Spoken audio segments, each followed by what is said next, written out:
My name is Andy Jones, and I get the privilege of serving as the fire chaplain for Winter Garden Fire Department. My name is Brandon Sabat. I am a battalion chief for the Winter Garden Fire Rescue Department. My name is Frank Genoa, and I am a lieutenant for Winter Garden Fire Rescue. I respond to either death notifications, hopefully not too many of those, but just respond to the any of the agencies. And it's a ministry of presence. Sometimes there's nothing to do, but sometimes just being there is something that's comforting to the people that are there, letting them know. Part of my job is to be a part of the mental health aspect of that, the spiritual aspect of that, just to be somebody that they can talk to. These guys see a lot of stuff. These ladies and gentlemen see a lot of things that happen in their lives that are challenging. And sometimes they take them and they don't really know how to let them go. Not take that back. I don't want to say they don't know how to let them go. Sometimes it's not the best place to take them home. To have somebody that can talk to that's not going to carry the weight of what they've just seen. Most responders, first responders, probably see 150 things, tragic events in their lives, where the average person may see 2 to 3. And that's a lot to weigh on a human being. So I get comfort in being able to be a part of that. I get comfort in being able to talk to them about that. And I get comfort in being able to pray for that, about that, whether I'm with them or not.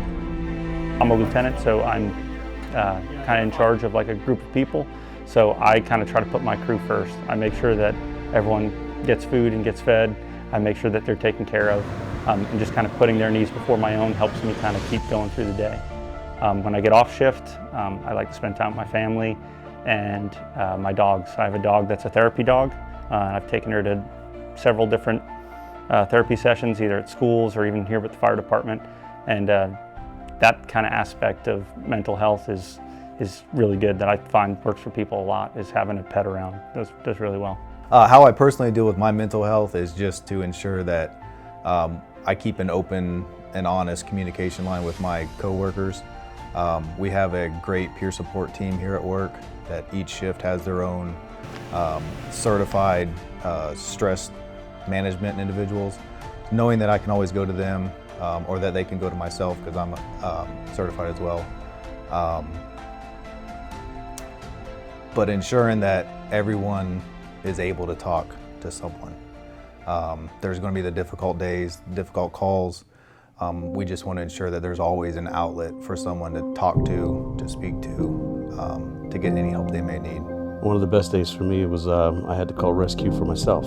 I had a stroke back in the beginning of the year, and rescue came to me, took me out, and it was the best day because they were able to help this stroke that I had not be permanent, get me to the hospital really quick. To see how the men and women participated in doing their job made me really proud to know that if I were in that situation, which I was in the best hands possible. So that was the best day, and that just happened just a month ago. Yeah. So it was a good day. The advice that I would give to a new hire or probationary firefighter pertaining to their mental health is know that it's okay to speak out, to seek out help. Again, whether that's within our department, through our chaplain, through our network of clinicians that we have in the state.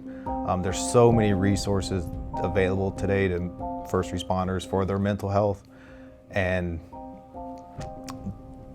that it's okay to seek help. I mean, it's inevitable. You're going to deal with a tough call at some point in your career. It may be your first day, it may be 10 years onto the job, but knowing that you have resources available and that it's okay to seek out those resources is of the utmost importance. Is there something that I carry on me? So in my fire helmet, I have a picture of my daughter that's tucked inside the top of the helmet, that I've had pretty much since my very first fire department career. And I've always carried it with me, and it's just kind of one of those things. I know a lot of guys have either a sticker or something like that they kind of keep, that kind of brings them some kind of aspect of home or whatever it is. Something I love about working at this profession is the camaraderie. The camaraderie around the station amongst the guys, the gals. We're together for 24 hours at a time, sometimes 48. So during that time, you develop a good bond with each other. You kind of find what triggers someone or doesn't trigger someone that may brighten their day, make it easier to deal with the 24 hours. So that relationship that we build together really helps the job and makes the day go by quick.